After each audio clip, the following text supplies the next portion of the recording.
remember today I was just sitting in my cube and I could hear people around me high-fiving each other, the sound of champagne corks popping, and it was because our company had just had our IPO. This was the late 90s. I was at a .com. And then everybody was happy because that was a big achievement for us. And then the stock kept going up and up, and people were happier and happier.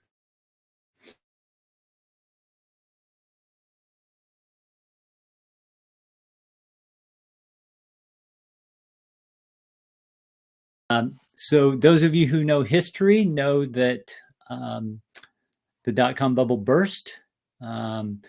My company shut down, and all the equity had also went to zero.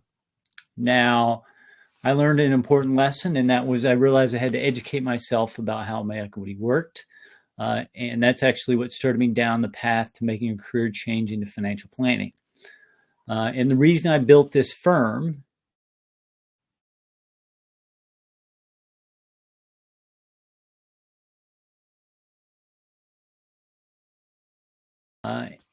make sure that you are able to make the most of it.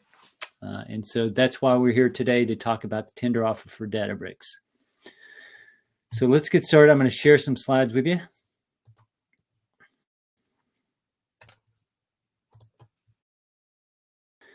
So for Databricks and ex-Databricks employees, how to decide how much to sell in your tender offer. That's why you're all here. This is all for informational purposes. You should always talk to your own professional. So here's what we're going to cover today. I already told you a little bit about background. We're going to walk through these 3 steps. Step 1, understand how your Databricks tender offer works. Step 2, determine if you should sell your Databricks stock with your tender offer. And then step 3 is decide how much of your Databricks stock you should sell with your tender offer. And at the end, we're going to have live Q&A. So I'm happy to answer questions. As I go through this, if you want to drop questions into the chat, then feel free. And I will try to answer those in real time. At a minimum, I'll answer them when we do the live Q&A. And also, I hope the internet should be settled now. If it's not, let me know. What I found is people were happy. Some people were happy to have the live Q&A to answer the questions, but also I found some people prefer to do that in a more private setting. So for everybody who's registered here for the chat, I'm going to give you the opportunity. Hang on a second.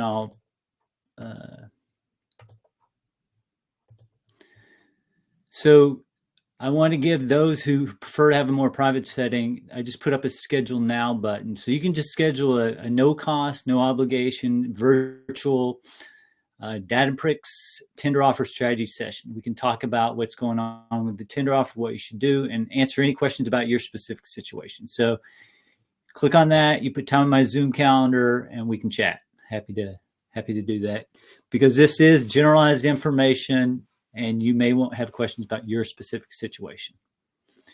All right, so this should take, we'll wrap up within half an hour. So again, I work only with tech people with equity. That's why I built the firm, and that's who I work with, which is exactly who you guys are. All right, so let's start. Step 1, understand how your Databricks tender offer works. So here are the highlights. First of all, congratulations. The tender offer, because it's not getting to liquidity is a great milestone for all of you, so you should appreciate that. So tender offer is simply a way for Databricks shareholders to sell shares while the company is still private. Okay, if it's public, anybody can buy and sell. While it's private, you have limited opportunities to do that. The way the tender offers worked is it opened January 23rd. It's going to close on Feb 20th, 11:59 p.m. So you have to have your selection or elections in there by that time. Purchase price is $92.50 a share.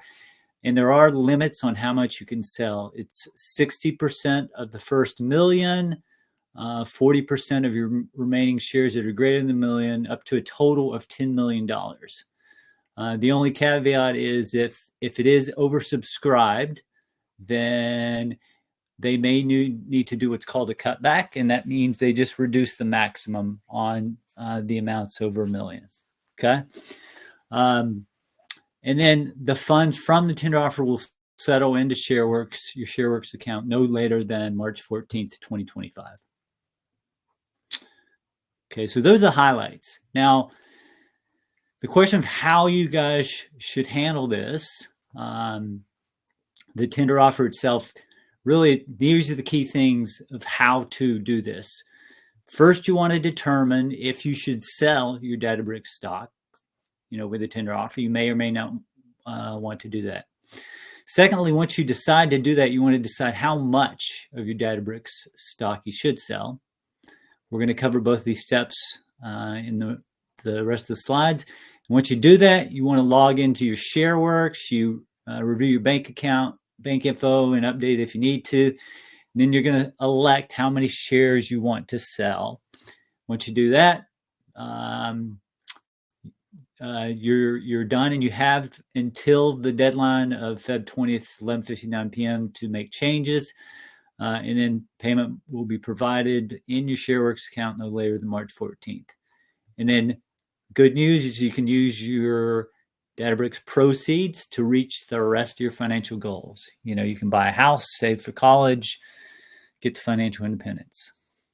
Okay, so that's high level how it works. I want to do a quick poll to see what kind of audience we have here. So let me drop this first one in. Okay. So if you take a look at the poll, the question is, how many years have you worked at, or did you work at Databricks?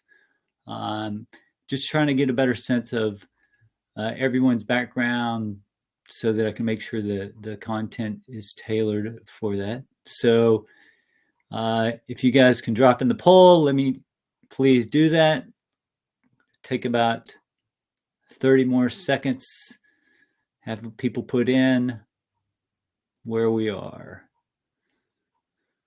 All right, so it looks right now, great, I'm going to end the poll. Looks like we have a third less than 3 years, a third 3 to 5 years, a third 5 to 10 years. Okay, great, that's helpful. So we got a mix here. All right, so let's talk about step 2. Okay, determine if you should sell your Databricks stock with this tender offer. So this is the first key question to understand. So I talk with my clients all the time about this concept of concentrated stock, and that just means you hold too much of a single company stock. And my guideline for that is if it's more than 20% of your investable assets, then you're highly concentrated. And that just means you're taking on a ton more risk volatility than you would if you had a diversified portfolio. So now the real risk is captured in this next slide. Okay, this is the stock chart for Silicon Valley Bank. I'm sure some of you have heard of this. So the stock went up and up and up. It was above $700 a share. And then some bad news happened, and you guys probably heard the bank failed, and so stock went to nothing.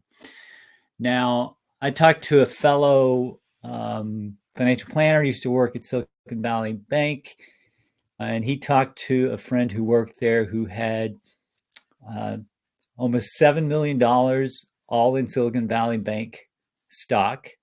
And by the end of this, he had almost nothing. So His entire retirement, all the savings he had worked hard for all his life, went away very quickly. And so that's the real risk of having too much concentration in a single company stock. Something happens that beyond your control, then a lot of your net worth goes away. Okay. So the key to determining if you should sell your Databricks stock is, let's figure out how concentrated you are in it. And I'll walk you through the steps, and I'll walk you through a quick example. So step one is just calculate the total value of your invested Databricks stock. So you just multiply the number of shares by the purchase price.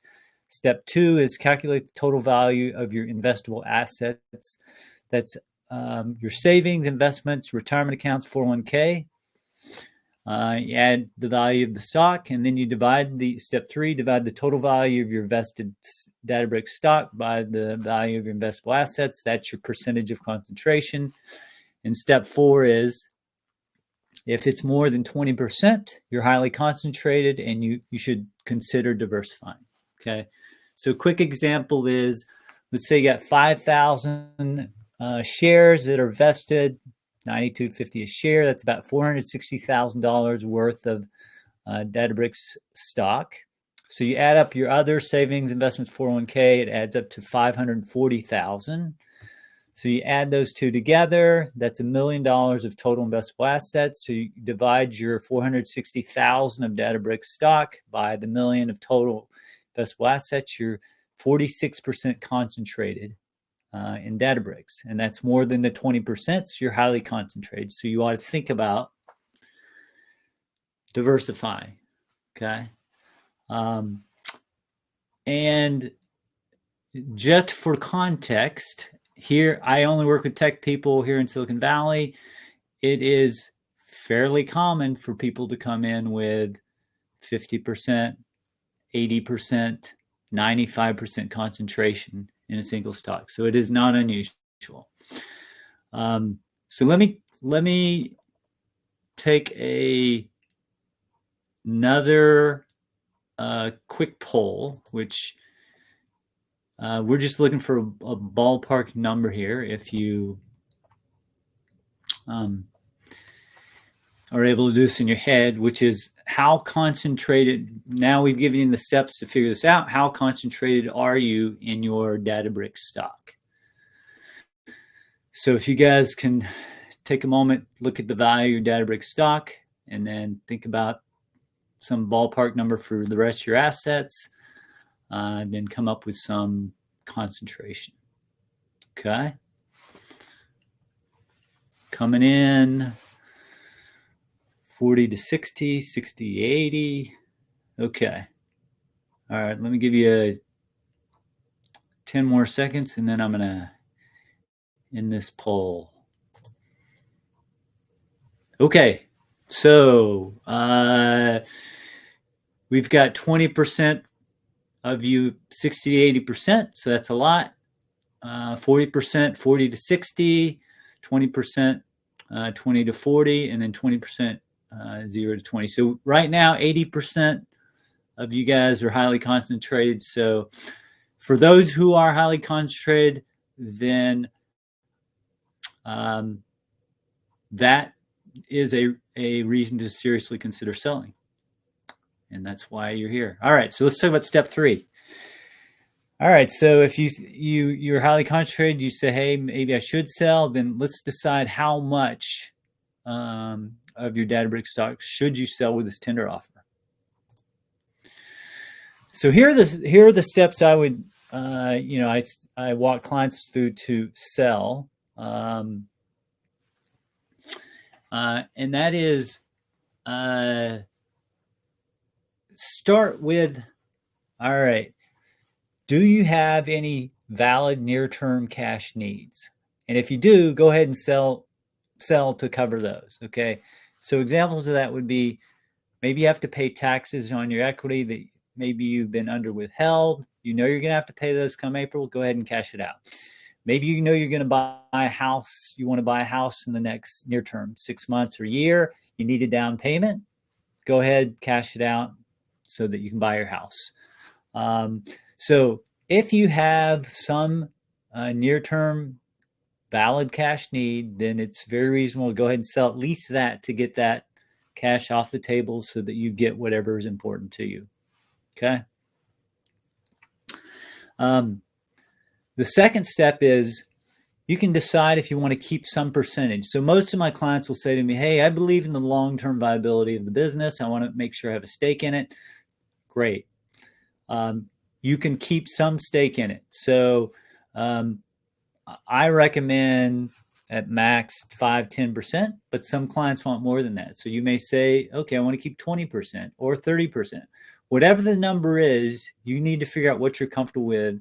And keeping that long term, knowing that you're taking the risk of could always go to zero. Okay. Now, once you've taken care of those first two steps, near term cash needs, keep some percentage, you take the rest of the shares. And there are 3 ways I suggest you think about selling. Okay, deciding how much to sell. One, simplest, which is just sell immediately up to the max. Then you don't have to worry about the price changing or the company going out of business. You're going to get your cash out. Okay. Most of my clients don't like to do that, but that's something that's very reasonable to do. Okay. The next version is sell over time on a schedule. So this may not be the last tender offer. So what you could do is, for example, say, I'm going to sell 1/3 of my vested stock over the next 3 liquidity events. So this year, this tender offer, I sell 1/3. If there's one next year, I sell another 1/3. And then if there's another tender offer, an IPO, then I sell my final 1/3. Okay. Now, the benefit of this is, first of all, it minimizes all the emotion of, hey, should I sell or not? Because you just you make the plan, you put on autopilot. When the tender offer liquidity event happens, you just do it. Okay. The other thing is it helps you spread your taxes out over multiple years. Okay. And then the third version of this is you can say, I'm going to sell over time on a schedule, but I want to sell more when it's higher and less when it's lower. So you could set price bands.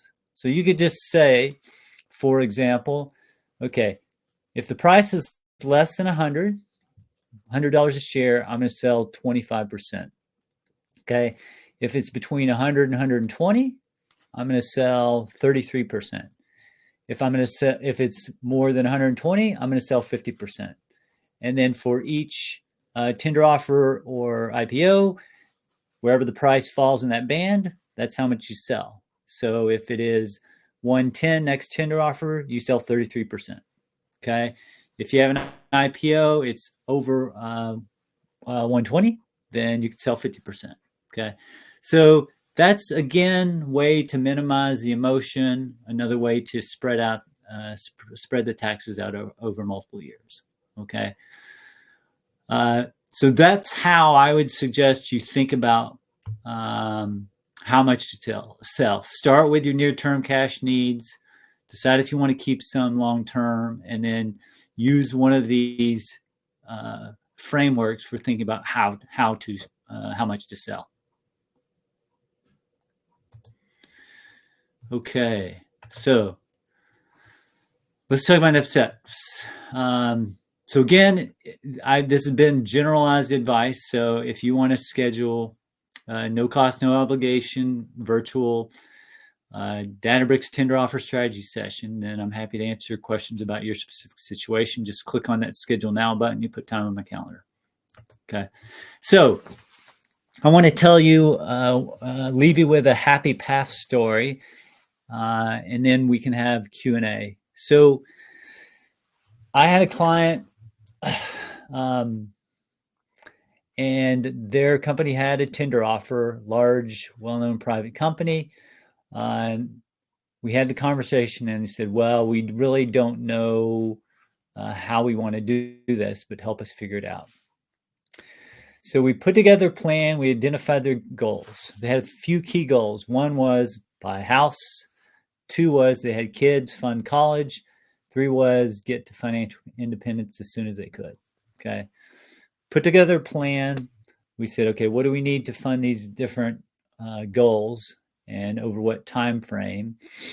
And we were able to sell enough from that tender offer to help them buy a house, fund college, and get started towards early financial independence. And there will be future tender offers and potentially an IPO. But that's exactly where we want you to be, which is you've worked hard, earned the equity. Let's get the proceeds so you can start to fund the goals that are important to you, like buying a house, paying for college, getting to financial independence. That's where we want you to end up. All right. Okay, so let's. That's what I got for you in terms of how to think about this tender offer. So what I'd like to do now is take any questions you guys have about the Databricks tender offer. So if you want to drop in the chat,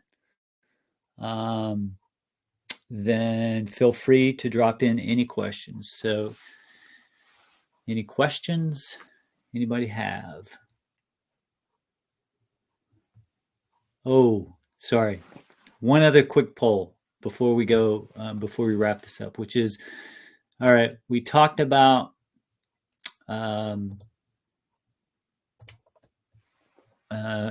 the happy path, but yeah, let's talk about this. So for those out there, what is the primary goal you want to use your Databricks stock to help you achieve? Okay. All right. So we got votes coming in. All right. We're going to go 10 more seconds there. And all right. So it looks like 60% of you want financial independence. 40% are looking for a house. Okay, great. So that's that makes a ton of sense. Okay, so again, any questions? Feel free to drop them in the chat about the tender offer. Feel free to just drop them in the chat. I am here for you.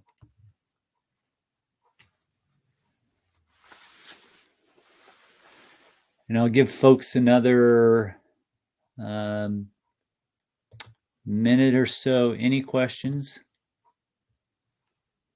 Okay. Thank you, Lenny.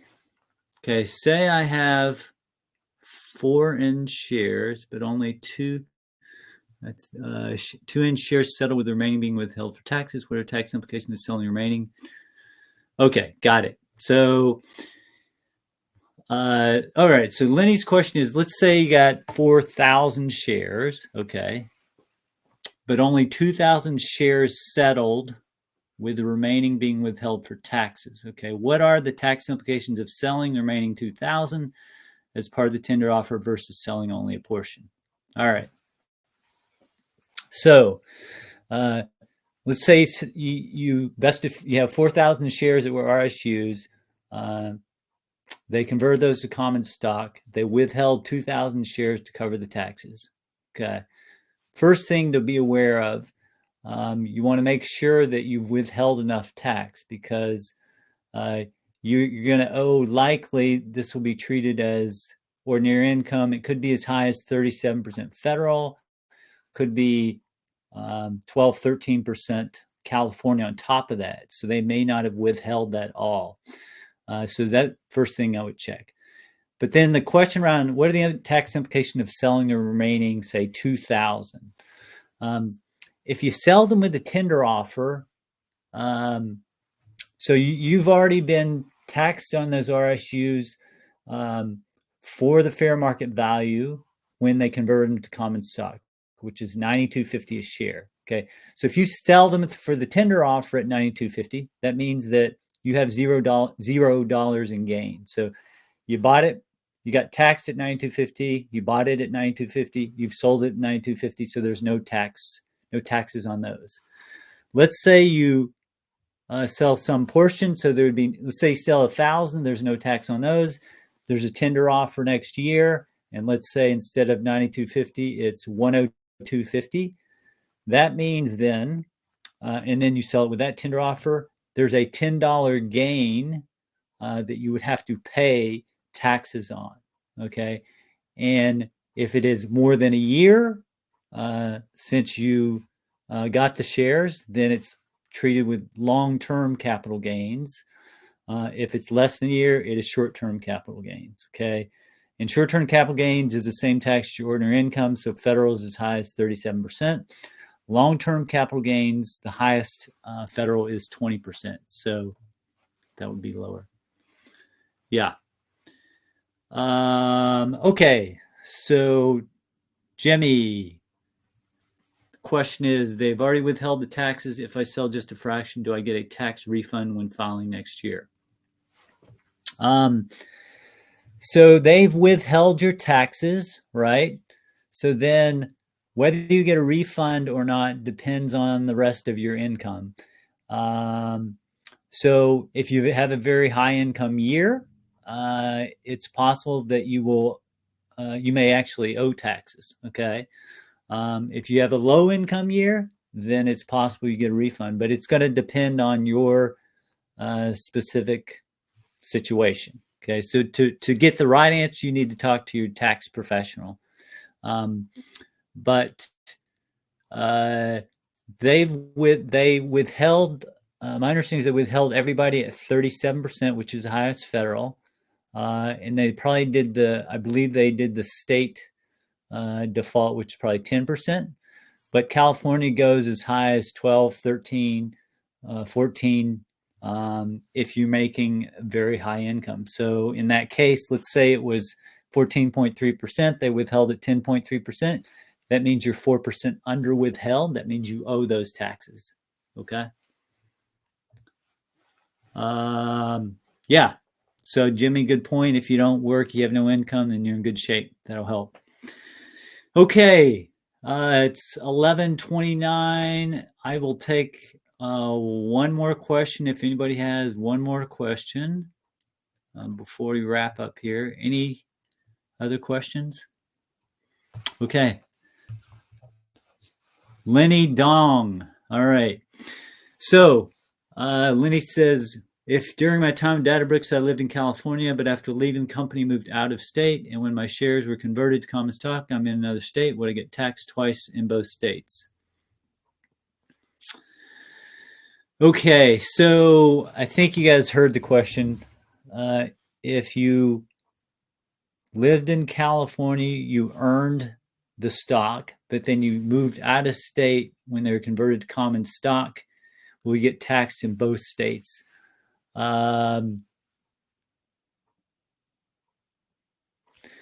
So it depends on the state you move to. So California in general, and again, you would want to talk to your tax professional, Lenny. If you they always look to tax you if they can in general, and so if you've earned it in California, then yeah, you will get taxed. The other states vary, so it depends on. It usually will depend on the state. So but again, you should talk to your tax professional. Okay, great. So thank you, everyone. It's a little after 11:30, so thank you for coming. Hope it was helpful. Again, if you have questions about your situation, just click on that Schedule Now button, and everyone will get a recording of this by the end of the day. And if it's helpful, feel free to share it with any coworkers or anybody else who's looking for help with the tender offer. Okay. Thank you, everybody, for joining.